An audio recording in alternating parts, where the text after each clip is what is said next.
guys, welcome back to my channel. So as you've seen from the title, today we're going to be talking about how to get back on track after the kids go back to school after their summer holidays.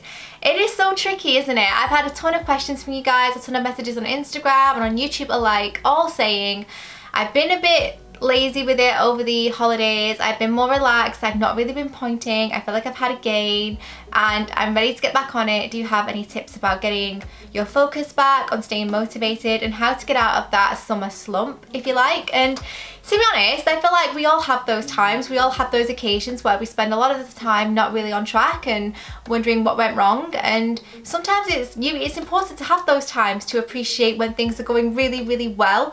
But today I thought I would share some hints and tips of how you guys can, again, regain some focus, regain some order in your life and get things back on track. So the first thing I'm going to say, and this might seem quite scary, especially if it's been a while, especially if you're worried that you've had a gain, but that is get back on the scales.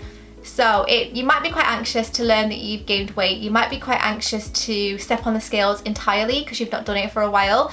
But all I will say is, step on them anyways. You might be surprised, you may have maintained, you may have even lost, or in some cases you might have had a gain.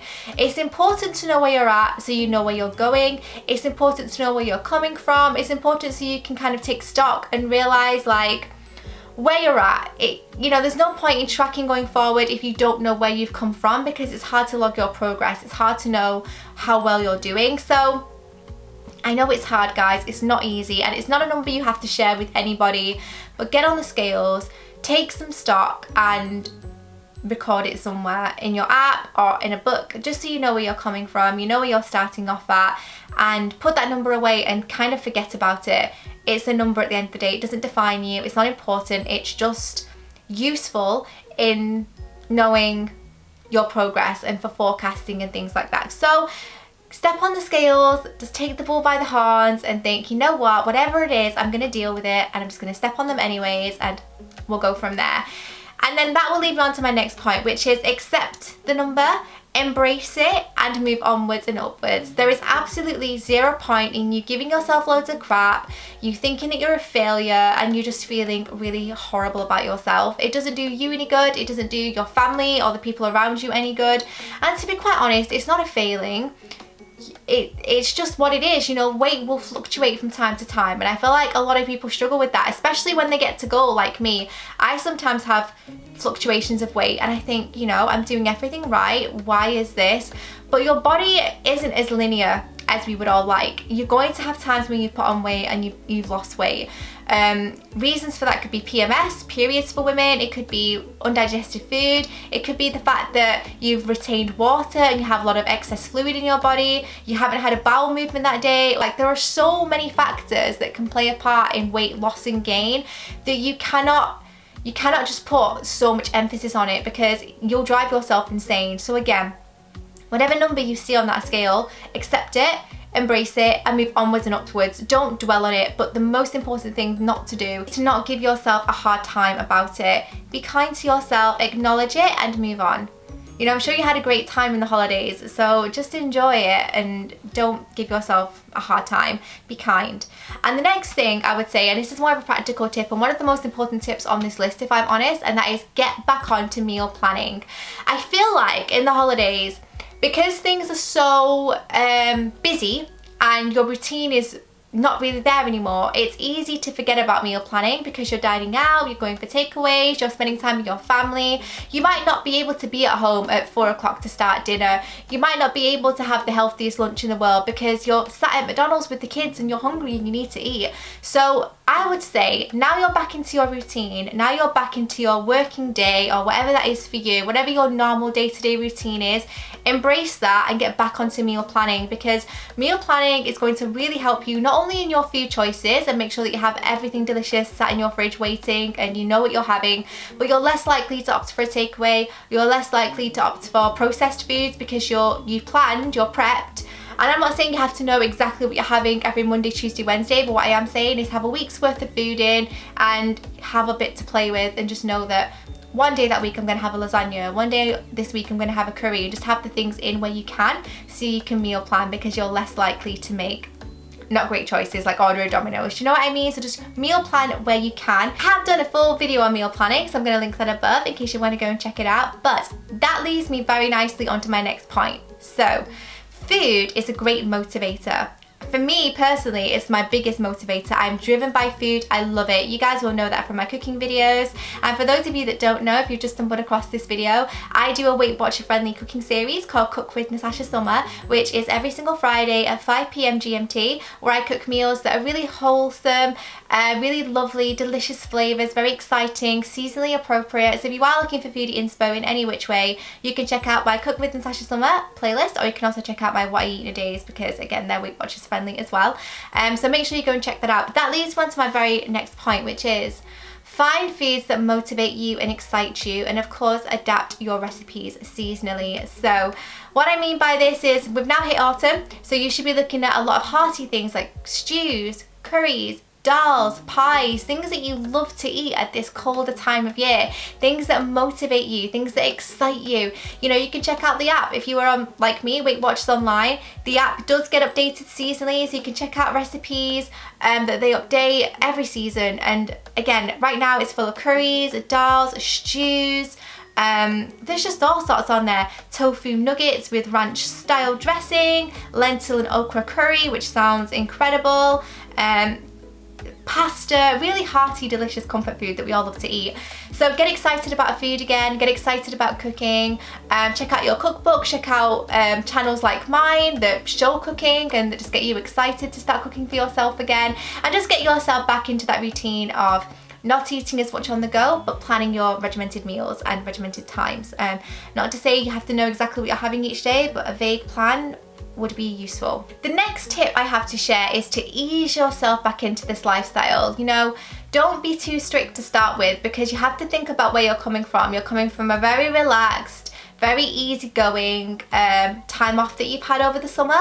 So you don't want to go in there all guns blazing, because number one, it's going to overwhelm you. It's going to make you feel far more daunted, and you just don't want that. So ease your way back in, be kind to yourself. Don't deny yourself treats, guys. Don't be too strict. I mean, you don't want to go in there saying, right, I'm back on it now. I can't have chocolate. I can't have crisps. I can't have pizza. You absolutely can have these things. It's everything in moderation. You just need to be thinking about an all-encompassing idea as opposed to just those set hits of food and those set hits of sugar and treats. Just think about your overall goal. But the key thing is not to deny yourself constantly, and do not go cold turkey. Do not be cutting out the treats and chocolate, because it's just not sustainable. Nobody wants to live like that, and you shouldn't have to. So make sure that you're still having treats, you're still having your chocolate, you're still having the foods you want to eat, just in moderation. Don't go in there, as I said, just mega strict, because you're just not going to respond well to that, or I personally wouldn't. Next thing is a really helpful tip for me, and this is the one key area where I struggled myself personally in the holidays. I would say I had a pretty decent handle over the holidays. I didn't gain, I maintained my weight, and I was very flexible in it. Now I'm more back onto my routine, because it just suits me, because the kids are back in school and I have again those regimented times. But one of the things that I struggled with the most was irregular eating times. Just because I got myself so used to eating at certain points of the day that it just felt really unnatural for me not to have had my lunch by like midday. If I'd gone to 1 or 2, I was ravenous at that point, because I just wasn't used to not having food for that long. So I would say, where you can, try and eat at regular intervals. So make sure that you're not skipping breakfast. Have a good breakfast, have your lunch, and have your dinner. I feel like in the school holidays, we're very much on the go. We're backing and forthing. We're too worried about the family. We're too worried about the kids. We're focused on so many things that sometimes you can forget to eat and think, you know what, it's too late now. I'm just going to wait for my dinner. But now your day is kind of back on track, and you know where you are from day to day and week to week. I would definitely suggest a meal plan in regards to your eating times. That definitely helps me out a lot. So try and eat at regular hours. Don't eat too late. I try not to eat after 8 p.m. at night, and I really don't eat after 5 p.m. unless it's fruit. I eat an orange every night, every single night for my supper, and I eat that at varying different times. But apart from that, I would say I stop eating my main foods and food in general, apart from fruit, after 6 p.m. I do not eat, apart from my nightly orange. Yeah, so just try and eat at regular intervals, guys, that's all I'm saying. And try and make a dedicated time to make sure you have breakfast, lunch and dinner. Try not to skip meals because that's not great for snacking or binge eating or portion control, so just make sure that you do address that. The next thing that I would say is to weigh yourself weekly. So it can be quite a shock to the system after not weighing for so long to go back to weighing weekly. But I would say if you're going to be back on it, if you want to be focused, you need to know your progress. You need to be tracking in some kind of way. It's not always reliable to be just checking how your jeans fit, because even sticking a pair of Levi's jeans in the washer can impact how they fit. And it's not always necessarily the fact that you've gained weight. It could be down to other factors. So I would say once a week at the very least, but try not to be all consumed by it. You know, just weigh yourself once a week as you were doing before. It just helps you to know where you're at, how things are going, and also if you've had a fantastic loss one week, you can look at your food that you ate. You will know it nourished you, it made you lose, it gave you the result that you wanted. But also if you have a less desirable week, you can check what you're eating that week and you can food forecast, which I think is really helpful. So definitely do weigh yourself at least once a week just so you know where you're at. And then the next thing I would say, and this is the final thought I'm going to leave you with today, guys, and one of the most important, is do not see it as a failing. You know, we are sort of programmed to be quite hard on ourselves but overly kind to others. For the most part. Obviously it doesn't happen in every case and it should, but I think sometimes having a bit of self-love would not do us any harm.